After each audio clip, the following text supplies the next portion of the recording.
Good morning, illustrious council. One thing I want everybody to do is to keep their eye on the bouncing ball. I don't have a dog in this race. I know Mr. Byrd, I know Mr. Parker. Back in 2002, when Jack Johnson was running for county exec, we were at Rosecroft, and I said, Jack, you'll never win this election. We laughed at him, many of you, and you know who you are. But then the news came out. Prosecutor overpowers competition. Jack Johnson got the first laugh and the last laugh. And I'm intrigued by him. I like Jack, and I like David Byrd, I like Sam Parker. But I'm intrigued by him, not so much by what he does and how he does it, but the fact that he gets away with it every time. At some point, folks, the rule of law must overcome personal pursuits. We've had county council members say, hey, I support my delegate, I support my senator, but the fact of the matter is, let's support the law and the rule of the people.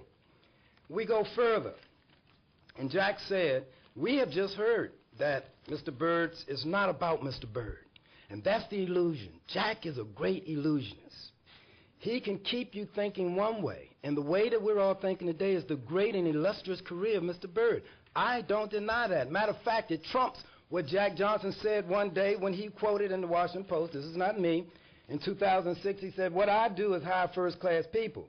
That means they don't have to be smart, intelligent. Well, they have to be smart, intelligent, they have to be people of integrity. He said he does not consider relevant experience as a requirement. Well, we see that Mr. Byrd has experience. There's no doubt about that.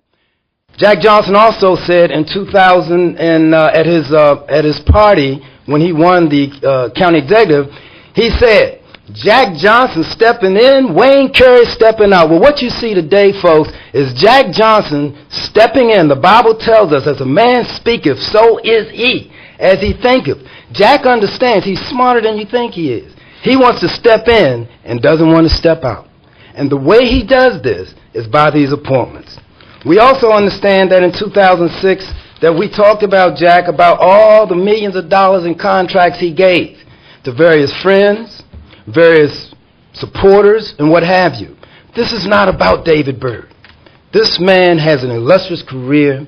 Matter of fact, my hat's off to a black man that can reach the heights that he has. But it's about whether you, as our elected officials, will allow Jack to once again, while you're watching the bouncing ball, Jack is picking your pocket. And you know what? I'm intrigued by him.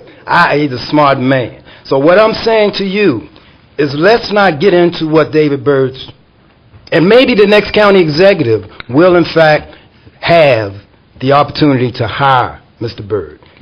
But right now, Miss Betty Hewell had 8 minutes, and I'm not going to take that long. But right now, we need to, in fact, look at the real issue here, and the issue is the rule of law, which sometimes we trump politics over people, but let's come back to it. This is a new day, it's a change, and my hat's off to most of you up there because I really respect what you do, and I want you to know that. Thank you very much. Thank you, sir. Pat O'Neill, Bill Cavett.